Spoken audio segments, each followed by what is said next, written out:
Olá, boa noite. Estamos começando mais uma live do programa Momento Jurídico. Sejam muito bem-vindos os que estão chegando para nos acompanhar em mais esta live. O programa Momento Jurídico, há 15 anos no ar, pelo canal 20520 da NET, é apresentado sempre nas quintas-feiras às 20 horas e nos sábados às 19 horas. Nos outros dias da semana, é apresentado em horários alternados.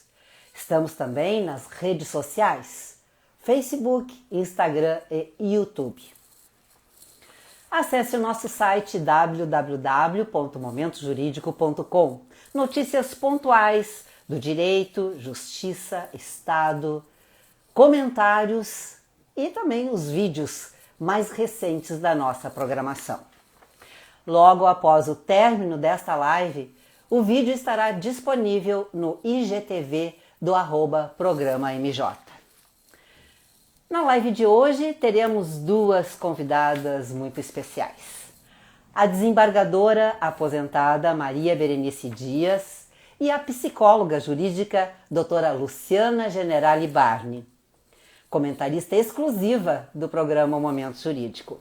Serão abordados dois temas: a adoção infantil e as questões polêmicas da alienação parental. Vamos ver quem já está aqui para convidar para começar a nossa live. Desembargadora Maria Berenice Dias e, na sequência, a doutora Luciana Generali Barni.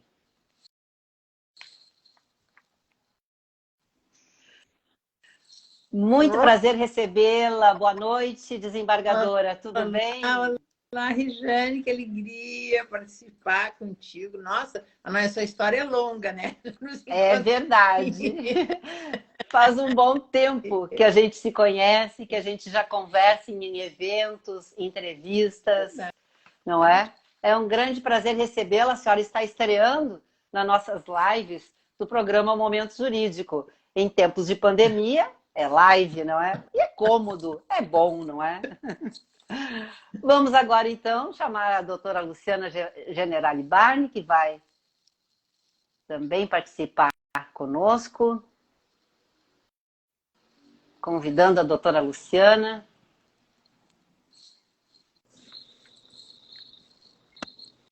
Olá. Olá, doutora Luciana, Olá. que prazer, tudo bem? Boa noite. Boa noite.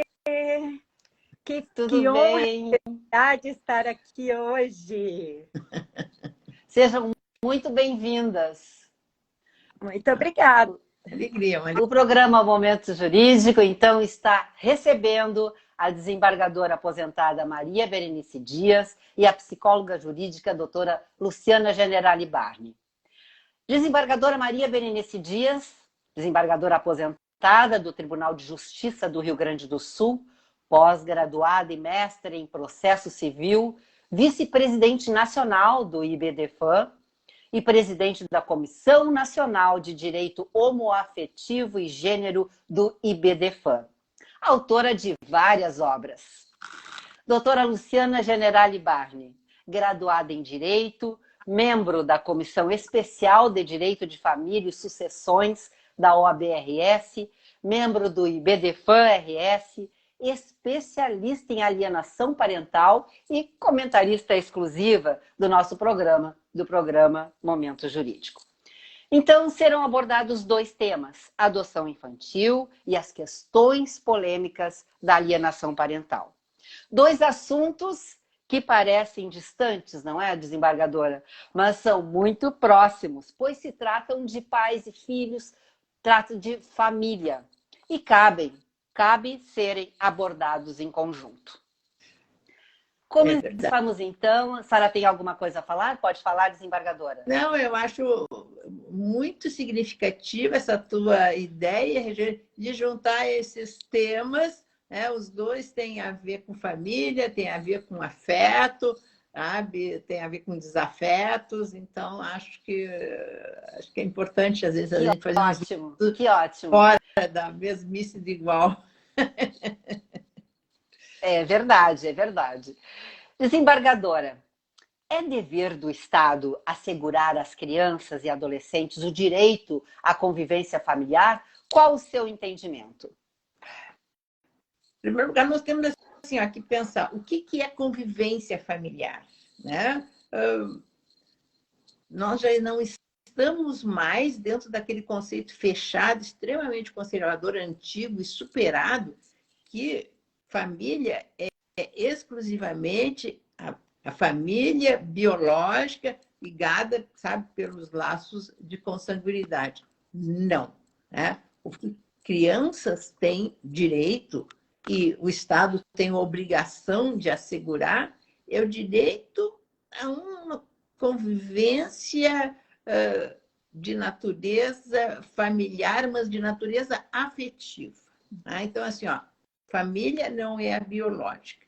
E acho que há esta confusão ainda, né? Principalmente o ECA, o Estatuto da Criança e do Adolescente, que ninguém tira o mérito dele, mas uma lei escrita há mais de 30 anos, traz conceitos absolutamente superados com relação a esse biologismo exacerbado.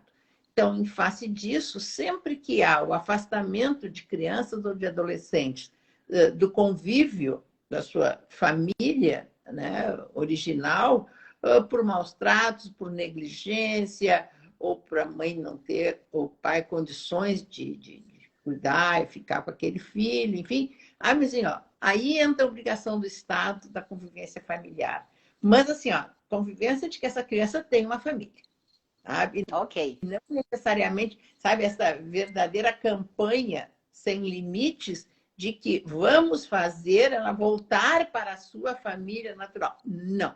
Sabe? Isso não atende ao melhor interesse da criança. Ela precisa ter um lar, sabe? Um lugar de afeto e respeito, que eu já acho que lar significa bem isso, né? E acho que se enxerga na adoção um resultado muito mais positivo, eficiente, sabe, pragmático para atender a esse segmento de crianças.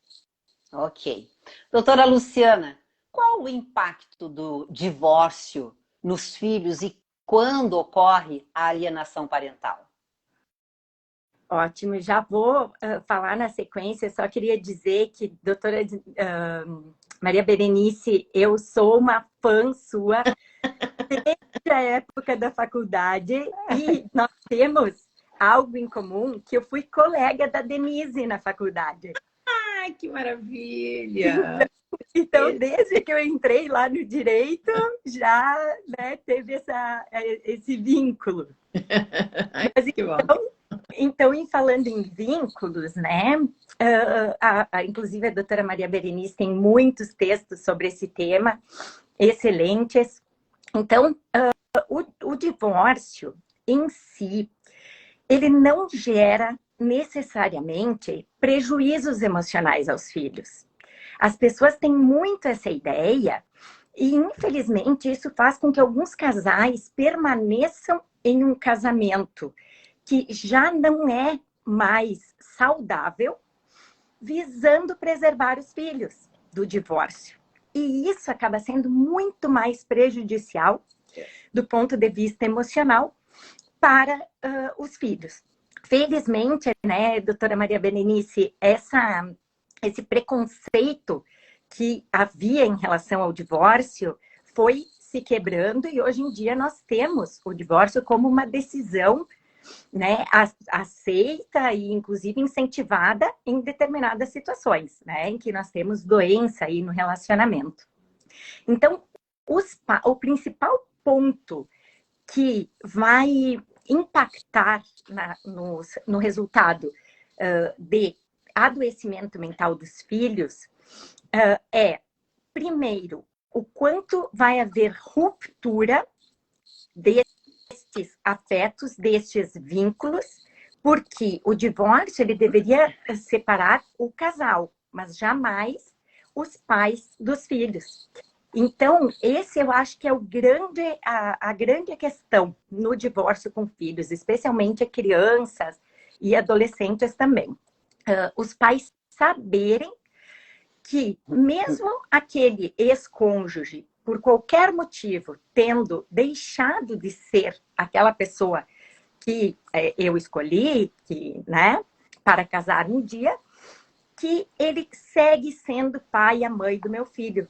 E que esse filho precisa tanto de um quanto de outro. E nesse sentido que eu faço o mesmo link que a doutora Maria Berenice colocou, de que família é afeto. Então, não necessariamente é um pai e uma mãe, não necessariamente é o casal que está em conflito quando se separa, muitas vezes avós, raças, é que acabam gerando esse adoecimento. E a alienação parental é uma dessas formas de adoecimento de um dos cônjuges que está com dificuldades de elaborar o luto do divórcio e acaba vendo como saída, na maioria das vezes é inconsciente, e por isso que o tratamento psicológico é tão importante, acaba tendo esse desejo de vingança muito exacerbado e acaba por se utilizar dos filhos, né? Afastando ou então difamando, criando um novo conceito negativo do ex-cônjuge enquanto pai ou mãe e realmente visando romper esses vínculos. É por isso que é algo tão triste, né? Tão sério. Eu até gostaria, sabe, de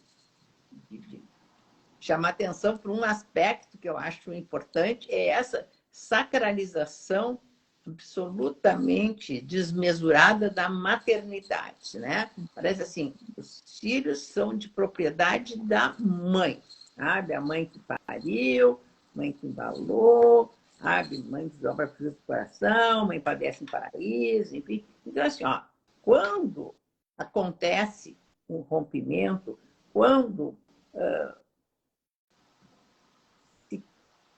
quebra o sonho do amor eterno, sempre a tendência é querer atribuir o outro a culpa, sabe, por fim deste sonho, né? E aí é que surge, sabe, bem como disse a Luciana, esse desejo de se vingar do outro com relação a isso, né? E é bem que eu disse, às vezes não é nem muito consciente, às vezes sim, mas assim, não me quis mais, mas não, vai ficar com os filhos também. Então, a gente tem que se dar conta dessa, sabe, de toda essa estrutura ainda bem conservadora da nossa sociedade, enfim, de que, sabe, nós temos isso. E agora nós estamos vivendo essa realidade onde os pais estão cada vez mais participativos, até porque as mulheres estão no mercado de trabalho e eles têm que participar mais. Só que daí, na hora que separa, eles querem conviver mais com os filhos também. Antes não, antes pagava alimentos e, né, ninguém se preocupava muito com isso. Desembargadora, a guarda deve ser deferida, levando-se em conta a relação de afinidade e afetividade? Pois é. Deveria sempre isso se dar, né?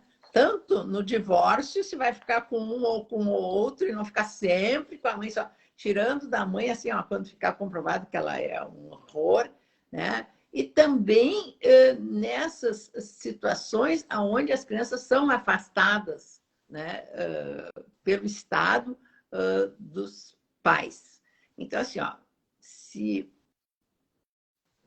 houve esse afastamento, é sinal de que alguma coisa, né, existe. Para que lado nós temos que olhar para a criança? Então, assim, mas a lei busca tentar resgatar, fazer a mãe sair da droga, o pai arranjar emprego, parar de beber, enquanto essa criança fica literalmente depositada em abrigos, sabe? Então, assim, o que está se procurando? Parece que mais atender ao interesse dos pais do que ao interesse das crianças. Bom, e quando se chega à conclusão que, de fato, isso não vai acontecer, isso já se passa há muito tempo, então vão atrás desta família extensa, que chamada, com quem a criança teria esse grau de afetividade e convivência. Só isso seria família extensa. E eu acho que essa família extensa não existe. Nesses casos, sabe, em que foi afastado. Porque se existisse, essa criança não chegaria a ser institucionalizada. Ou a avó, o tio, a padrinha, sabe? Ia dar um jeito de procurar sabe? Não permitir que isso chegasse ao ponto em que se chegou. Então, durante todo este procedimento de busca família, busca parentes distantes que nem sabiam que a criança existia, nem nada, essa criança vai acumulando muitas frustrações. Porque assim, ela fica na expectativa que vai voltar para o pai e para a mãe, sabe? Depois fica na expectativa de ver se a avó vai uma vez, depois não aparece mais e tal. E aí aparece a tia, não, então vou ficar. Isso assim, ó, é uma coisa tão incongruente, que assim, para entregar uma criança à adoção de alguém, eles fazem uma tal investigação, tal treinamento, tal, sabe, que chega a levar 2 anos, um absurdo, né? Agora, para ver se a pessoa vai ter condições de adotar. Agora, se é para entregar para algum parente, não tem nada. É parente, é tio, vai lá e entrega a criança sem nenhum tipo de acompanhamento, nem nada. E assim, 80% da devolução das crianças são por parte dos parentes. E assim, ó, então, durante todo esse processo que é longo, a média de 5 anos, 6 anos, 7 anos, essa criança ficou dentro de um abrigo. Então, depois desse momento, não, então tá, vamos disponibilizar para adoção. Bom, aí essa criança, ela já cresceu dentro do abrigo. Ela já não teve aquela, e a Luciana pode falar muito melhor do que isso, dessa indispensável cuidado, convivência, aconchego, sabe, com alguém que ela identifique, né? Não é com esses cuidadores, sabe, que vivem no revezamento, né, dentro dessas instituições, que são, no fundo, terra de ninguém, porque ninguém mesmo se preocupa com as crianças que estão lá, nem o judiciário, nem o Ministério Público, nem a Defensoria Pública, ninguém, sabe? Lá, as crianças ficam lá dentro. Então, quando elas são disponibilizadas para adoção, elas já estão numa idade que não corresponde ao perfil que as pessoas que querem adotar sonham, então não tem um filho idealizado, né? Olha, aquele filho que eu queria. Então, assim, acaba culpando os candidatos à adoção. Não, mas eles querem as crianças que não são as que estão disponíveis. Só que essas pessoas também não têm acesso a essas crianças. Elas estão, por isso, o projeto Crianças Invisíveis, sabe? Simplesmente ninguém vê essas crianças. Então, eu acho que o encantamento, o gostar nasce do olhar, sabe?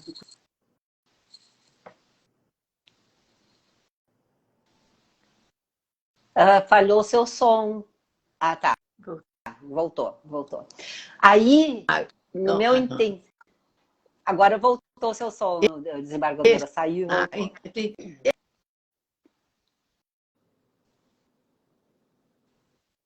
voltou. Que acaba assim... E essas crianças ficam lá dentro do abrigo até os 18 anos. Literalmente encarceradas. Ninguém pode nem fazer trabalho voluntário. Sabe? Ninguém tem a chance de se encantar com uma criança. E tem mais, tem um número grande de crianças que têm algum tipo de problema, algum tipo de deficiência, algum tipo de doença.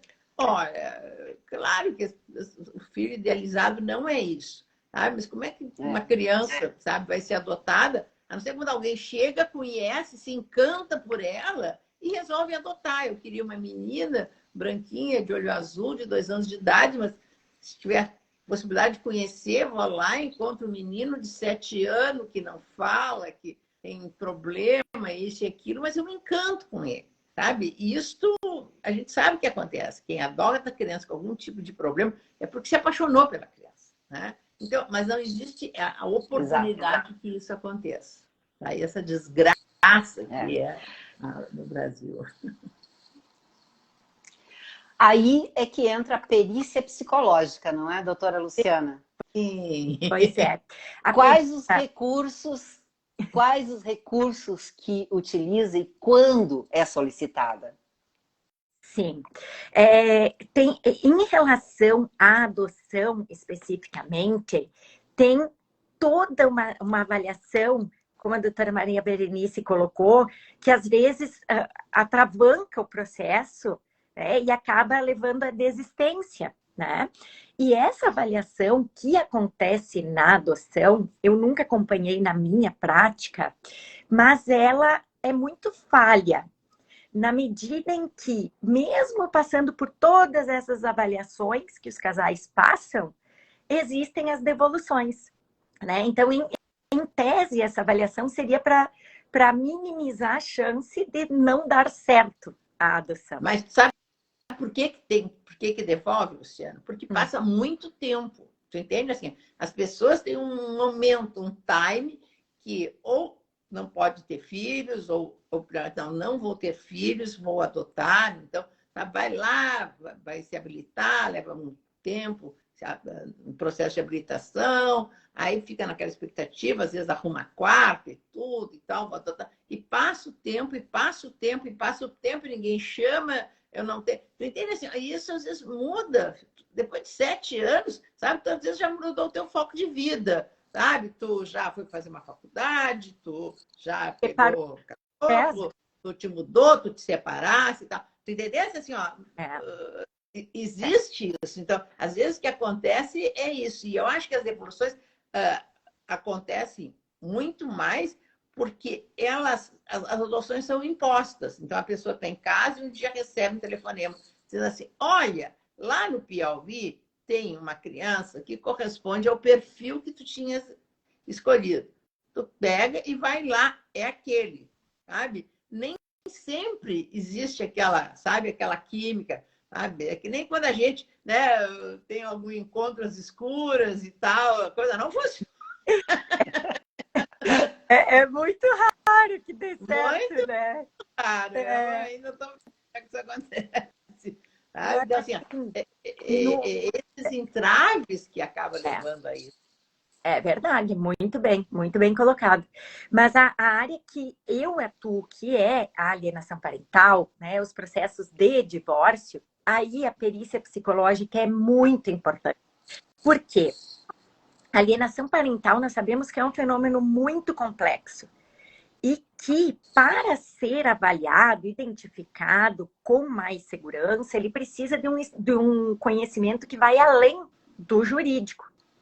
E é por isso que os juízes, o Ministério Público, sempre se socorrem dessa prova técnica, que é a perícia psicológica, também o estudo social, para que alguém da área que estuda os comportamentos, sentimentos, as relações, possa identificar ou não situações mais complexas, como alienação parental, falsas acusações de abuso sexual, que são situações que acontecem em processos de alienação parental. Mas a ideia, Regiane, é que essa avaliação seja o mais ampla possível, que não se restringe só a pai, mãe e filho, que é o que nós vemos na prática, uma entrevista cada um. Precisa entrevistar outras pessoas que colaborem para a compreensão desta família. Sejam avós, babás, cuidadores, professores, enfim. Pessoas do convívio da criança. Exato, outras fontes de informação. Porque senão a tendência é o profissional, por mais que queira se manter imparcial, comprar a história de um ou de outro. E nós sabemos que os alienadores, muitas vezes, são artistas em manipular as pessoas. Então, nós vemos que se é uma pessoa com pouca experiência, que faz essa perícia, acaba se enganando, não trazendo dados assim tão fidedignos. E os testes psicológicos são muito importantes também, porque eles trazem dados objetivos que qualquer outro psicólogo pode verificar se estão corretos e que, somando todos esses dados levantados, aí o profissional psicólogo vai fazer uma integração desses dados com a teoria, porque senão é opinião, né? Ou senso comum. Opinião pessoal ou senso comum. Tem que fundamentar teórica e tecnicamente para colocar ao juiz as suas conclusões técnicas. E assim, auxiliar na tomada de decisão, sempre visando o melhor interesse da criança. É importante que isso fique claro. O psicólogo tem que ter este foco. Mas também tem uma coisa, tem que ser essas avaliações, elas têm que ser muito rápidas.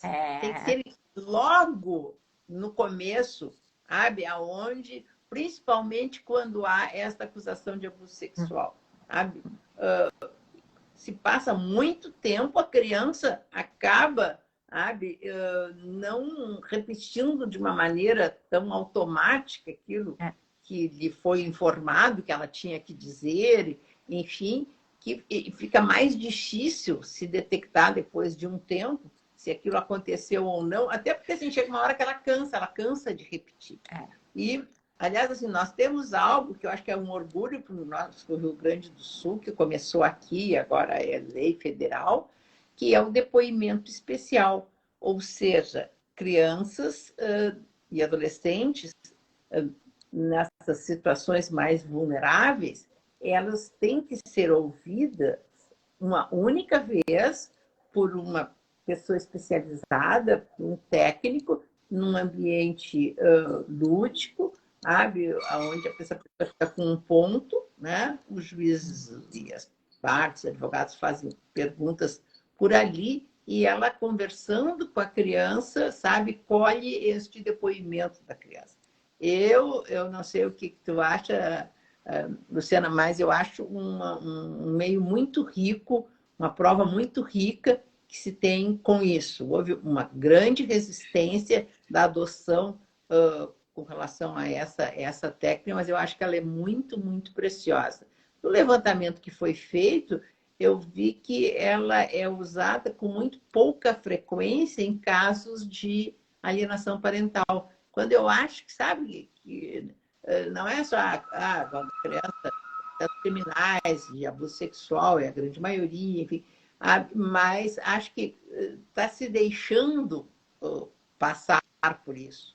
E tem umas circunstâncias que eu acho assim, incrível, eu até gostaria de saber a tua opinião, Luciana.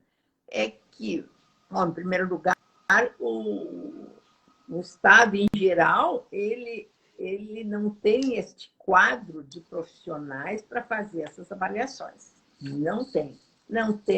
Não capacita, as pessoas têm que ser concursadas, né? Não é, por exemplo, no interior do estado, onde a Denise mora e trabalha, então, assim, aqui o prefeito conta com a boa vontade da prefeitura de pegar alguém da faculdade, estudante, com professor e tal, que se dispõe a fazer isso. Não. Como a Luciana disse, é muito importante essa avaliação, porque, sabe, vai além do conhecimento do juiz, sabe? Eu sempre digo assim, esses profissionais são a longa mão do juiz, sabe?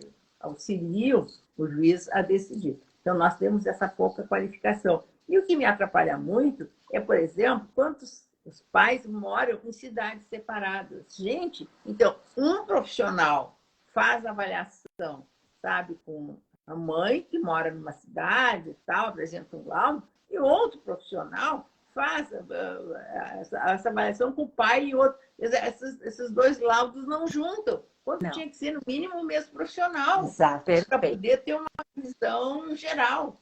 É isso que só precisa, sabe, que a justiça disponibilize passagem para esse técnico ir de um lugar para outro, sabe? Ou até fazer virtual, enfim, agora com essas técnicas. Sabe, assim, ó, eu quando em cidades diferentes, eu disse, gente, isso é um absurdo, não tem como fazer uma avaliação, sabe, sem ter um dado de comparação, sabe? Exatamente. Mas, desembargadora e doutora Luciana Generali Barney, o programa Momento Jurídico tem um oferecimento de Zafari Bourbon, Economizar é Comprar Bem, Icatu Seguros, Vida para toda a Vida, Caixa de Assistência dos Advogados da OAB-RS e a APMPA, Associação dos Procuradores do município de Porto Alegre. Desembargadora, como é agilizado o processo de adoção? São determinadas listas de espera? As listas de espera, elas surgiram para facilitar o processo de adoção. Só que elas viraram um verdadeiro entrave, né? Então, assim, tem esses cadastros, as pessoas se habilitam e entram na fila, né? Pela cidade, pelo estado, pelo país ou até internacional. Bom, e as crianças, à medida que são destituídas do poder familiar, é que acabam sendo disponibilizadas para a adoção. Então, assim, tem 10 vezes um número maior de pessoas querendo adotar do que de crianças, né, disponíveis para serem adotadas. Então, e como é que essa conta não fecha, né? Como é que isso não acontece? Olha, por pura burocracia e por uma sacralização muito exacerbada essa obediência muito cega a essas listas. Porque, vejam, tem um programa que eu até acho interessante, que é o tal do apadrinhamento afetivo, que é aquela pessoa que ela não quer adotar, mas ela pega os finais de semana, leva, passa Natal, às vezes, sabe, ajuda a criança, às vezes com roupa, na escola, enfim. Ou seja, para ela ter uma vivência um pouco mais familiar. Bom, quem é que pode entrar nesse programa? Crianças com baixa chance de serem adotadas, ou seja, acima dos 8 anos de idade. Gente, vocês acreditam que essas pessoas, os padrinhos, não podem adotar essas crianças? Então, assim, como eu disse, assim, é proibido amar, sabe? Então, bom, do padrinho, eu até não estava pensando em adotar, enfim, e tal, sabe? Mas vai aquela convivência, aquele encantamento, a criança se envolve. Não pode, não, porque, não. Porque então as pessoas vão querer ser padrinhos para burlar a fila da adoção. Então, isso é um descalabro, assim, acho um horror, né? E, sabe? E outra coisa que eu acho assim, extremamente perverso é a mãe não ter do direito de escolher a quem ela quer entregar o seu filho. Ela quer entregar o filho para ser adotado, porque ela não tem condições, não, o filho surgiu no momento. Eu acho que é um grande gesto de amor alguém que entrega o filho para adoção, sabe? Assim, eu quero que ele tenha uma vida melhor do que a que eu vou poder dar. Precisa amar muito um filho para ter esse desprendimento, sabe? É verdade. Mas eu quero dar, sabe? Eu quero dar para a Rejane, sabe? Que eu conheço ela há muitos anos, que ela é uma pessoa legal, ela é da mesma religião que eu, sabe? Eu trabalhei com ela há muitos anos, então, para a filha dela, que eu ajudei a criar. Então, gente, não pode. Sabe? Então, assim, quando a mãe entrega o filho para adoção, ela quer que o filho seja adotado, ela não quer que o filho vá. Então, sabe? Exato. E se eventualmente acontecem essas entregas diretas, que acontecem, né? Porque é de uma burocracia total a adoção, olha, simplesmente o Ministério Público entra correndo, entra com busca e apreensão, chega a tirar as crianças. Depois elas saem 2 anos já com a família. Então, acabam punindo a criança, tirando ela da família que ela conhece desde que nasceu, sabe? Porque eventualmente esses, que é os pais dela, que ela reconhece como pai, cometeram uma irregularidade. Eu até acho que nem irregularidade é uma figura que se chama no direito penal, né, que é inexigibilidade de outra conduta. As pessoas não tinham outra coisa para fazer a não ser desse jeito. Né? Então, há sabe, essa resistência, sabe, essa dificuldade, o não olhar para a criança. A Constituição diz, é a única expressão que a Constituição refere que é prioridade absoluta, use a palavra absoluta, exclusivamente para direitos de crianças e adolescentes. Tá? Então, é para ser o direito mais protegido e não é. Não é nem quando a criança está dentro do seu lar, com pai, com mãe, sabe? Não se sabe o que está acontecendo, não vai ninguém visitar, ninguém acompanha, então, sabe, abusos, situações de risco acontecem dentro de casa e depois a gente vai ver, temos exemplos na mídia de uma maneira muito recorrente, sabe? Porque não há esse comprometimento. Como é que acontece no mundo inteiro? Né? Até com os filhos da rainha lá da Inglaterra, quando nascem os netos. Simplesmente, sabe? 2 dias depois chega sem avisar alguém, sabe, do serviço estatal para ver a criança, se está tudo bem, tirar a roupa da criança e tal.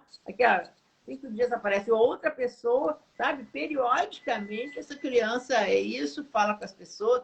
Você entende? Assim, este é o cuidado que o Estado tem que ter com essas crianças, né? Exatamente. Bom, tem pai e mãe, joga para lá. Ó, se pai e mãe não consegue, pega essa criança, joga no abrigo. E lá elas ficam, né?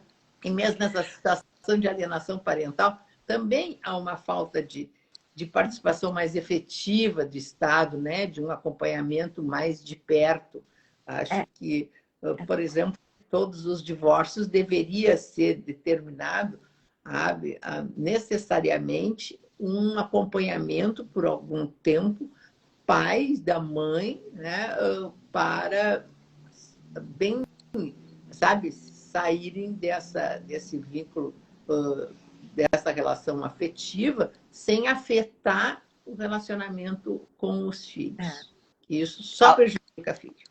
Exatamente. Algum comentário, doutora Luciana? Sim, sim. Eu acredito que nas duas situações, tanto da alienação parental quanto da adoção, nós temos o mesmo problema, que é a morosidade. Então, para adultos, isso até não tem impactos tão importantes.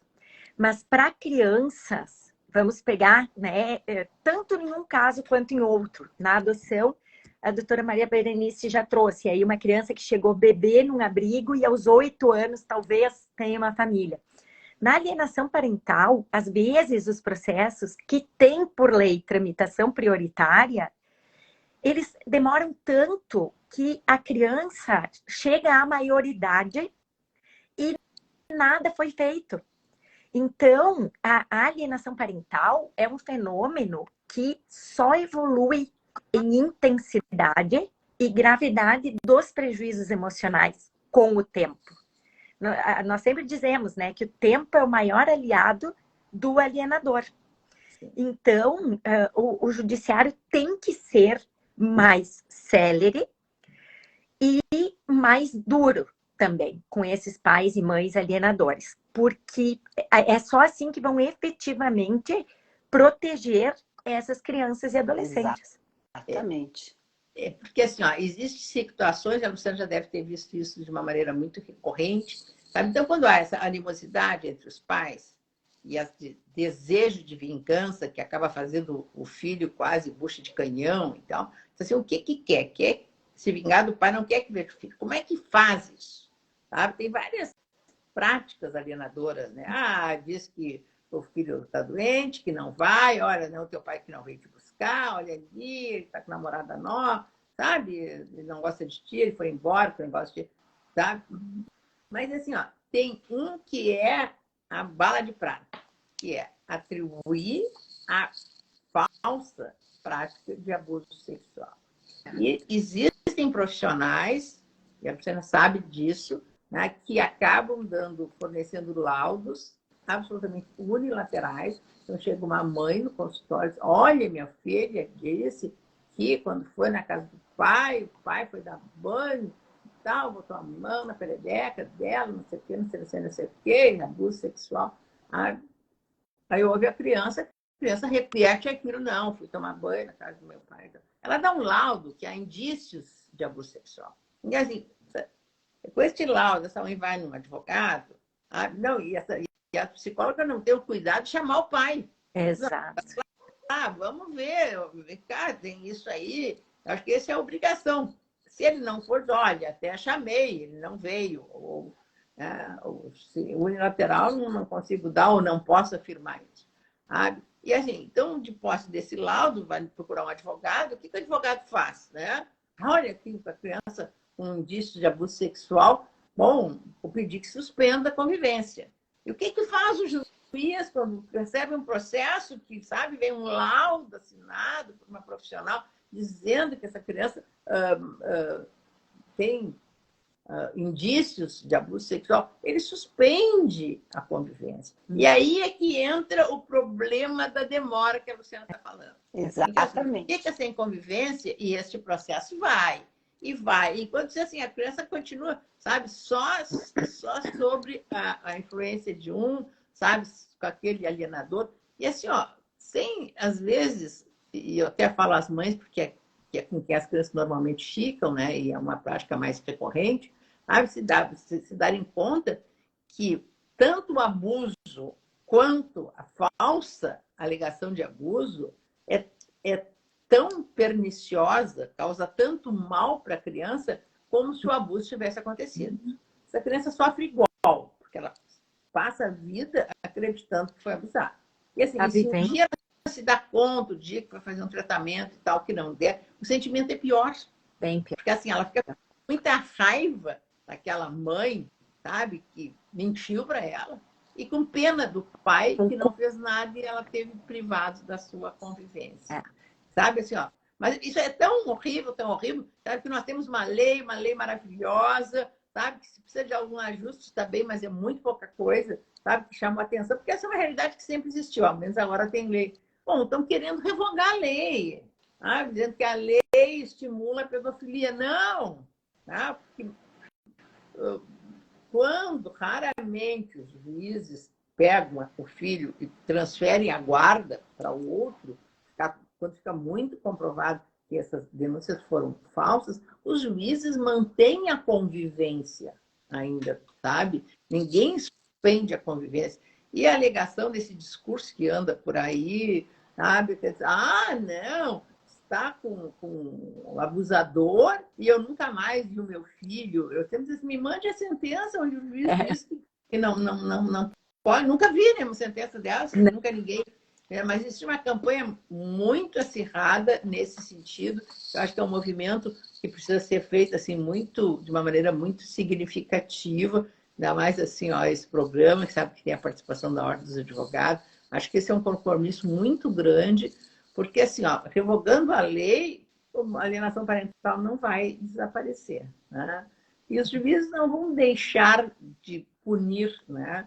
Mas a eficácia da lei, ela é fundamental, até porque ela tem um efeito pedagógico, né? Olha, eu não posso agir dessa maneira porque pode acontecer dessa outra forma. Mas eu gostaria de citar, doutora Luciana e desembargadora, um livro da desembargadora Maria Berenice Dias, O Calvário da Adoção.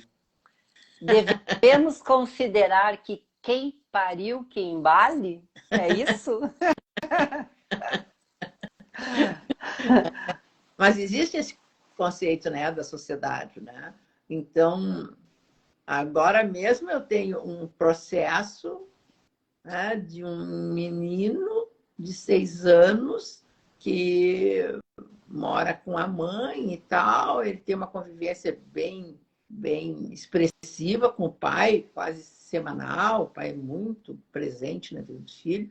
Agora a mãe arranjou um namorado no país nórdico, pelas redes sociais, e resolveu que quer ir embora e levar a criança. E ela disse que lá ela vai estudar e que ela vai trabalhar, não sei que horário, que fuso horário, com quem essa criança vai falar, não fala a língua, nem inglês, nem outra língua e tal. E sabe, tem família materna, família paterna, tem a convivência com o pai, a mãe, se quiser fazer isso, vai, não sei o quê, não sei o quê. Os laudos psicológicos que foram feitos e sociais disseram, não, mas assim, ó, o filho tem que sempre ficar com a mãe, sabe? Um absurdo, mas como é que essa criança vai viver lá? Com quem que ela vai ficar o dia inteiro? A mãe vai estar trabalhando e estudando, não tem nem como arranjar uma babá. E pelo jeito ela não. Isso é um egoísmo muito grande, não é? É um egoísmo totalmente. Além de um egoísmo, um erro da justiça. Preconceito. Com certeza. Preconceito. É um preconceito. Achando que sempre os filhos têm que ficarem com a mãe. Mas eu acho, eu vou te cortar um pouquinho, Regiane, mas eu quero pegar o gancho do que a desembargadora falou. Com certeza, doutora Luciana. Porque eu trabalho como assistente técnica. Não exatamente. Como, né?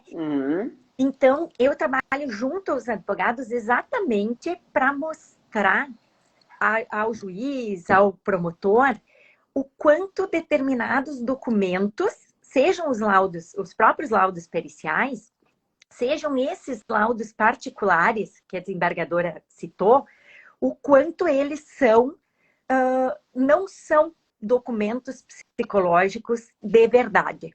Então, nós temos que mostrar, porque é como a desembargadora falou, o juiz recebe um laudo desses, ele vai acreditar, porque é uma profissional da psicologia e que tem o dever ético de falar só a verdade, bom, então eu vou acreditar, eu não tenho esse conhecimento para saber. Então, se a outra parte não tem um assistente técnico junto ao advogado, o advogado vai ter limites para impugnar aquele laudo, porque ele também não tem o conhecimento técnico. Então, quantas e quantas vezes, é como a desembargadora falou, nós temos, infelizmente, numa das minhas profissões, que é psicóloga, nós temos muitos colegas que atuam de forma lamentável, se prestam, né, a repetir em um documento para o processo o discurso daquela pessoa que os contrata e que a criança, é claro, alienada, vai repetir.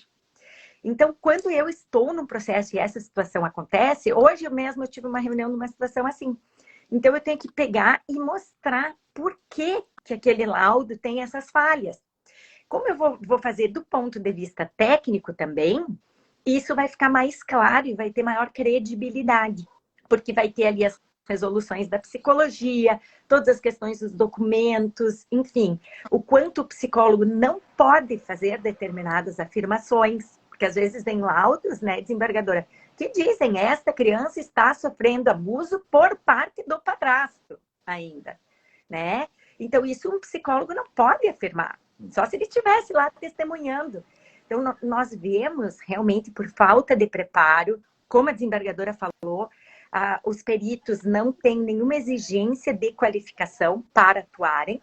Os concursados, bom, passam por concurso, mas são pouquíssimos. Então, a justiça tem que se valer dos terceirizados. E no interior é pior ainda, né? Imagino lá na Denise, eu sei por Veranópolis, que é a minha terra. Então, essa baixa qualificação faz com que as avaliações também sejam mal feitas e de forma superficial. Então, algo que seria para enriquecer e melhor traduzir a realidade para o juiz, acaba deturpando aquela realidade. Sim. Uhum. E nós sabemos que, na prática, nos processos de família, os laudos periciais, praticamente sempre os juízes acompanham os laudos periciais nas decisões. Então, essa perícia tem muito peso e é por isso que é fundamental ter um outro profissional para fazer essa análise. Por isso a importância de contratar, não é, um profissional assistente técnico, não é, doutora Luciana? Exato, porque o advogado vai ter limites para identificar essas falhas, porque ele só tem o conhecimento jurídico. Então, ele vai rebater com argumentos, mas não com argumentos técnicos. Então, essa atuação conjunta é muito importante nesses processos. Mas a Lei 12.318 de 2010, de alienação parental, está no Senado e poderá ser revogada.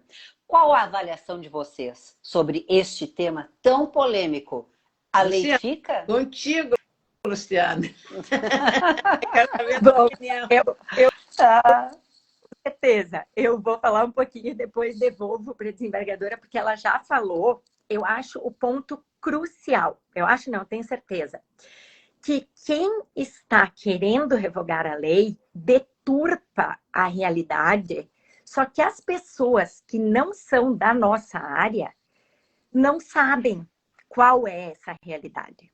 E a realidade foi essa que a desembargadora acabou de colocar. Quando tem qualquer tipo de denúncia de violência em relação a uma criança ou um adolescente, os juízes imediatamente tomam medidas para protegê-la.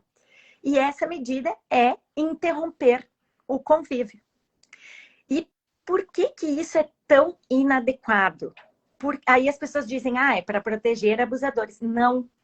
É porque nós temos que entender que caso a denúncia seja falsa, e a prática demonstra que na maioria dos casos ela é, a criança vai sofrer duas violências. A primeira a implantação das falsas memórias, que, de fato, é uma violência tão grave quanto o próprio abuso. E a outra, o afastamento do genitor. Então, eu tenho a opinião, nesse aspecto específico, que a convivência não deve ser interrompida. Mas como que nós vamos, né, proteger essa criança caso a denúncia seja verdadeira? A assistência de um profissional.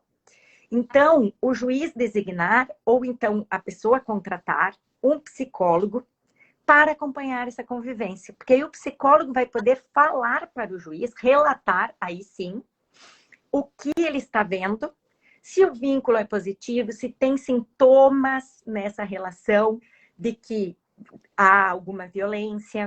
Enfim, essa é a fórmula, na minha opinião, que protege a todos. E que, então, é uma alternativa. Mas o que eu vejo em relação a esse movimento de revogação é uma falta de conhecimento das pessoas em geral e esses grupos, né, com bandeiras, enfim, contra a lei, dizendo que ela protege pedófilos, se utiliza dessa falta de informação para arrecadar pessoas para a sua causa. Então, é importantíssimo que nós, como a desembargadora falou, nós que somos da área, o programa Momento Jurídico, nós, nas nossas redes, nas nossas falas, possamos trazer a realidade como ela é, para que, inclusive, os próprios deputados e senadores tenham conhecimento, que é um conhecimento técnico, para poder decidir em relação a isso. A lei da alienação parental é um instrumento de proteção de crianças e adolescentes extremamente eficaz. Então, ela não pode ser revogada, jamais. Seu parecer, desembargadora. Que alguém fosse pensar em buscar a revogação da lei. Gente, ela foi um grande avanço, É verdade. Nessas entraves que surgem, sabe, nessas questões de relacionamento, como foi a lei da guarda compartilhada, que até hoje há resistência por parte até dos juízes de definirem a guarda compartilhada. Mas aí as pessoas não se dão bem, estão sempre brigando, então não pode ser compartilhado. Em primeiro lugar, a lei diz expressamente que mesmo que os pais não se deem, tem que ser a guarda, tem que ser compartilhada. E às vezes eu digo assim, não, mas faz favor, não vai brigar com ela e tal, depois o juiz não dá a guarda compartilhada. Mas não sou eu que briga, ela que briga. Mas assim, ó, por quê? Porque sabe, é a maneira que tem de fazer a minha vontade prevalecer. Eu quero a guarda unilateral, eu fico brigando com o outro, porque não vai ter a guarda compartilhada. E as pessoas fazem uma grande confusão entre... eu também quero aproveitar aqui a Luciana com a sua expertise, né? Porque uma coisa é guarda compartilhada e outra coisa é residência alternada, que eu sou absolutamente favorável. Sabe? Eu acho que não está comprovado de que a criança ficar uns dias na casa do pai, uns dias na casa da mãe, tem tudo na casa de um, na casa do outro, e isso vai prejudicar. As crianças que eu conheço e já tive contato, sabe, se desenvolve de uma maneira extremamente positiva, sabe, dessa maneira, mas os juízes têm um horror de deferir isso, porque mesmo então, quando há um acordo dos pais que estabelece, olha, a guarda vai ser assim, na quarta-feira, sabe, passa da casa de um, leva no colégio, outro pega no colégio, passa a semana e tal, ou no final de semana. Bom, eles simplesmente não dão.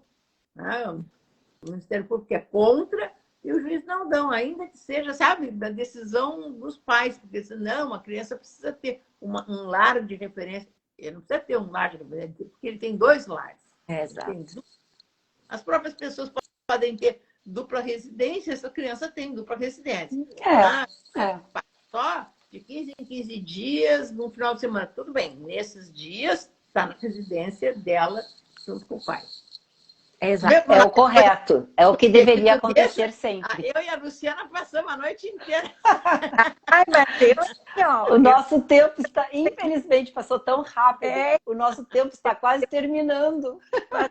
Fazer outras, porque aqui... com certeza, vamos marcar outra em seguida.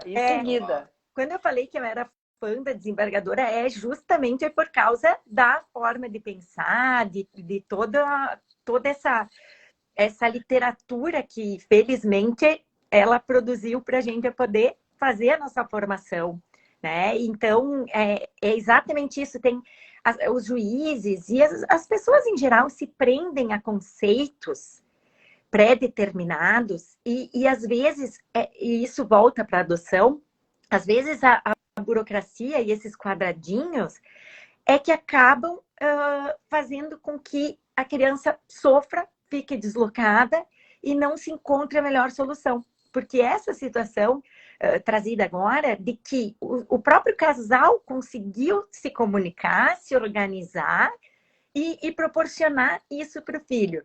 E aí o juiz e o Ministério Público não aceitam, né? Enquanto só mesmo quem vivencia isso, a não ser em um caso de alienação parental, bem, mas aí mais ainda tem que se proporcionar convivência equilibrada.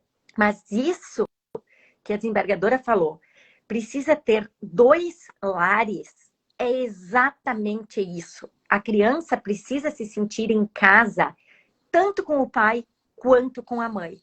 Não é aquela situação de levo a minha mochila e uma casinha nas costas, como a gente diz, né? Não, ela tem que ter todas as coisas nas 2 casas. Poder transitar livremente. Essa que é a ideia. A ideia não é colocar num formato quartas-feiras per noite e a cada 15 dias, né? Porque aí aquilo ali virou um modelo, todo mundo decide assim, como se cada família fosse igual. E nunca é, né? Nunca é, exatamente. Eu quero agradecer muito a presença de vocês. O diretor do programa, o Rogério Noschan, também está agradecendo, mandando um grande abraço. E não poderia ser melhor esses 2 temas, né, ser abordados, né, justamente com vocês duas, e que abrilhantaram a nossa live e o programa que vai ao ar no canal 20520 da NET na quinta-feira, às 20 horas. Vocês serão todos comunicados dessa live no programa. Muito obrigada, um grande abraço e até a nossa próxima oportunidade, com certeza. Uma boa noite a todos e muito obrigada, porque todos elogiando muito a presença de vocês também. Vou falar para a Denise. Isso mesmo. Eu também adorei, estou muito honrada, feliz e realmente não se viu o tempo passar. Temos que fazer a parte com certeza. Muito obrigada. Então.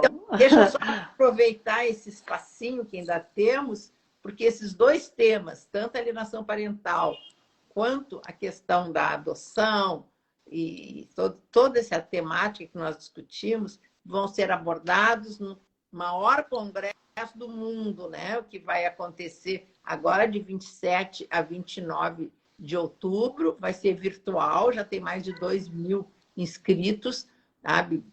Sempre acontece em Belo Horizonte, mas dessa vez será virtual, sabe? Em todas as cabeças pensantes deste país, que foi que levou a construção, sabe? A reconstrução desse direito, que não é de família, mas direito das famílias nesse conceito plural. Depois vocês vão falar sobre as conclusões, então, deste evento, ok? Combinado. Com certeza. Tá bom? Combinado. Uma boa noite. Boa noite. Um grande abraço e beijo para vocês. Muito obrigada. Abraço. Beijo, tchau. Obrigada.